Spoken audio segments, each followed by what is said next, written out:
प्यारे साथियों, स्वागत है आपका जीएस वॉरियर में। दोस्तों, आज हम जो चर्चा करेंगे वह रसायन विज्ञान के कुछ चुनिंदा टॉपिक लेकर के आए हैं। उसके बारे में हम लोग समझेंगे और कुछ नई चीज़ें जानने का प्रयास करेंगे जो अन्य परीक्षाओं में डायरेक्ट रूप से प्रश्न पूछे जाते हैं। आइए, जो प्रश्न बनने वाले हैं उन बातों को ध्यान रखते हुए हम जो यह टॉपिक लेकर के आए हैं वह टॉपिक है धातुओं की क्रियाशीलता श्रेणी। अब दोस्तों, यह धातुओं की क्रियाशीलता श्रेणी है, यानी कि इसमें हम पढ़ेंगे कि कौन सी धातु इस क्रियाशीलता श्रेणी में कितना अभिक्रियाशील है और कौन से धातु कम क्रियाशील है, या फिर कौन से धातु जल के साथ तीव्रता से अभिक्रिया करता है और कौन सा धातु जल के साथ मंद गति से अभिक्रिया करते हैं। और भी पढ़ेंगे कि कौन सा धातु अम्लीय विलयन के साथ तीव्र गति से अभिक्रिया करके हाइड्रोजन गैस मुक्त करता है, या फिर कौन सा धातु अम्लीय विलयन के साथ मंद गति से अभिक्रिया करके हाइड्रोजन गैस मुक्त करता है, या कौन सा धातु अम्लीय विलयन के साथ अभिक्रिया नहीं करता है। तो आइए जरा जानते हैं धातुओं की क्रियाशीलता श्रेणी के बारे में। दोस्तों, जैसा कि धातु के बारे में आपको पता होगा, धातु क्या है, उसकी विशेषताओं को जानते होंगे। और दोस्तों, जब हम यह धातु के बारे में अभी हम जो पढ़ रहे हैं, यहाँ सिर्फ धातु क्रियाशीलता श्रेणी देखेंगे। और जब धातु और अधातु यानी मेटल और नॉन मेटल वाले टॉपिक में हम लोग जब अध्ययन करेंगे तो वहाँ बारीकी से धातु और अधातु के बारे में एक एक चीज़ करके हम लोग समझा करेंगे। यहाँ सिर्फ हम देखेंगे धातु क्रियाशीलता श्रेणी के बारे में। आइए देखते हैं। तो दोस्तों, यहाँ आप देख रहे हैं कि चार मेटल, चार धातु, यानी कौन कौन? पोटेशियम, बेरियम, कैल्शियम और सोडियम। पोटेशियम, बेरियम, कैल्शियम और सोडियम, यह जो चार धातु है जल के साथ बहुत ही तीव्र गति से अभिक्रिया करता है। हमने क्या बताया कि पोटेशियम, बेरियम, कैल्शियम और सोडियम जल के साथ बहुत तीव्रता से अभिक्रिया करता है। दोस्तों, आपने पढ़ा होगा कि सोडियम को किस में रखा जाता है? केरोसिन में डुबा करके रखा जाता है सोडियम को। पहला नंबर तो यह वायु के संपर्क में आने से भी इसमें जलन उत्पन्न होने लगता है, तो इसको जल में भी नहीं रख सकते क्योंकि जल के साथ तीव्र गति से अभिक्रिया कर लेगा। इसलिए सोडियम को केरोसिन में डुबा करके रखते हैं। तो आपने अभी जाना कि पोटेशियम, बेरियम, कैल्शियम और सोडियम जल के साथ तीव्र गति से अभिक्रिया करता है। और आपको यह भी बता दें कि यह चारों जो धातु देखे हैं कौन कौन? पोटेशियम, बेरियम, कैल्शियम और सोडियम, यह जो है अम्लीय विलयन के साथ बहुत ही तीव्र गति से अभिक्रिया करके हाइड्रोजन गैस मुक्त करता है। अब यहाँ पर बोले हैं कि यह चारों धातु जो है अम्लीय विलयन के साथ अभिक्रिया करके तीव्र गति से क्या बना लेता है? अभिक्रिया करके हाइड्रोजन गैस मुक्त करता है। तो देखिए, जैसे हम देखते हैं दोस्तों, यदि आप देख लीजिएगा, जैसे सोडियम है और ये आपका हो गया अम्ल, हो गया एसिड, हो गया, यानी क्या? अम्लीय विलयन हो गया। तीव्र गति से बहुत तेजी से अभिक्रिया करके यह आपका तो यह बना लिया और क्या बनाएगा? हाइड्रोजन गैस मुक्त कर रहा है।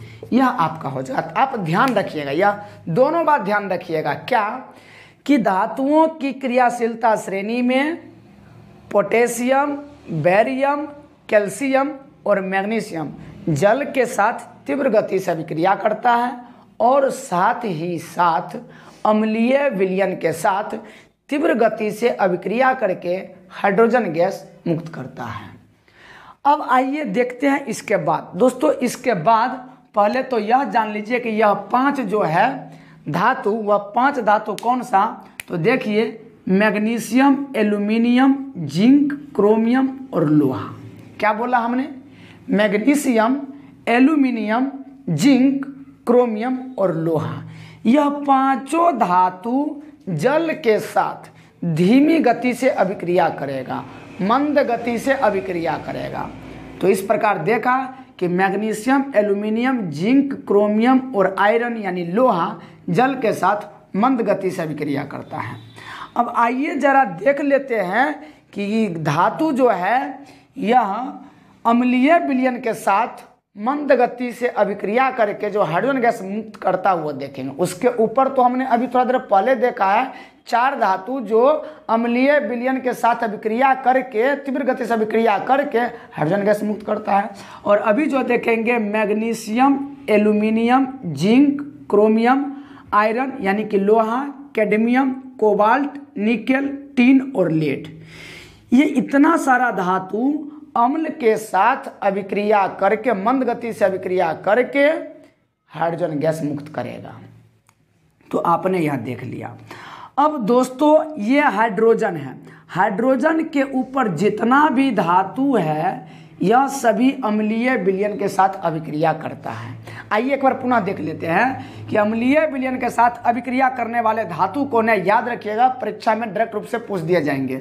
तो हाइड्रोजन से ऊपर अभी देखेंगे तो कौन कौन सा धातु होगा जो अम्ल के साथ अभिक्रिया करता है। Potassium, barium, calcium, sodium, magnesium, aluminium, zinc, chromium, iron, cadmium, cobalt, nickel, tin और लेड। और इसमें हमने देखा कि पोटेशियम, बेरियम, कैल्शियम और सोडियम अम्लीय विलयन के साथ अभिक्रिया करके तीव्र गति से क्या हाइड्रोजन गैस मुक्त करता है।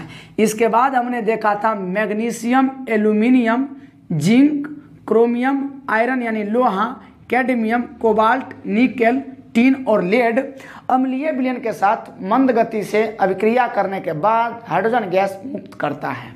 इसके बाद दोस्तों यहाँ जो बच रहा है ये 5 कौन कौन, कॉपर, मरकरी यानी कि पारा, सिल्वर यानी चांदी, प्लेटिनम, गोल्ड यानी सोना, यह पांचों धातु जो है अम्लीय विलयन से अभिक्रिया तो करेगा नहीं, तो भला हाइड्रोजन गैस मुक्त कैसे करेगा। यानी कॉपर, मरकरी, सिल्वर, प्लेटिनम और गोल्ड अम्लीय विलयन के साथ अभिक्रिया नहीं करता है। आइए एक बार पुनः हम लोग रिकॉल कर लेते हैं और इसके बाद जो पॉइंट बनने वाले कुछ होंगे उसे जान लेंगे।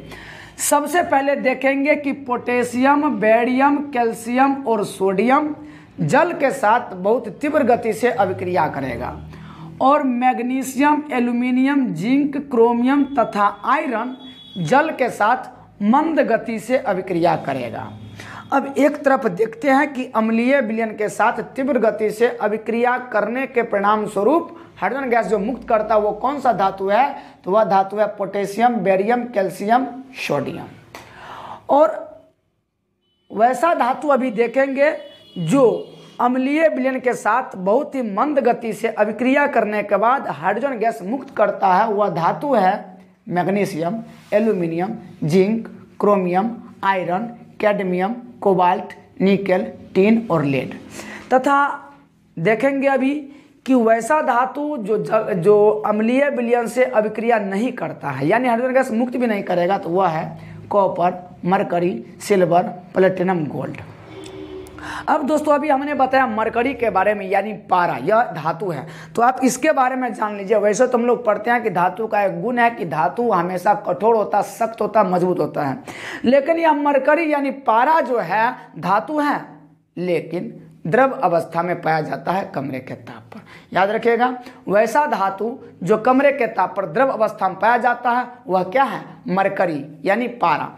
अब दोस्तों इस धातु की क्रियाशीलता श्रेणी में क्या देख रहे हैं कि पोटेशियम सबसे ऊपर है, तो इसका मतलब है कि पोटेशियम अत्यधिक क्रियाशील धातु है तथा गोल्ड सबसे नीचे है, तो सोना सबसे कम यानी अति न्यून क्रियाशील धातु है। सबसे कम क्रियाशील धातु कौन है, तो गोल्ड यानी सोना, और सबसे अधिक क्रियाशील धातु कौन है, तो पोटेशियम। दोस्तों इस प्रकार से हमने अभी ये धातुओं की क्रियाशीलता श्रेणी को देखा। दोस्तों इसी प्रकार आप हमारे साथ बने रहिए और हम आप लोग के बीच नई नई टॉपिकों को लेकर आते रहेंगे और आपसे मुखातिब होते रहेंगे। और जिस प्रकार से आप अपना ढेर सारा प्यार और सपोर्ट हमें दे रहे हैं उसी तरह से देते रहिए और आप हमारे साथ बने रहिए। पुनः आपसे मिलते हैं हम अगले वीडियो में, तब तक के लिए जय हिंद।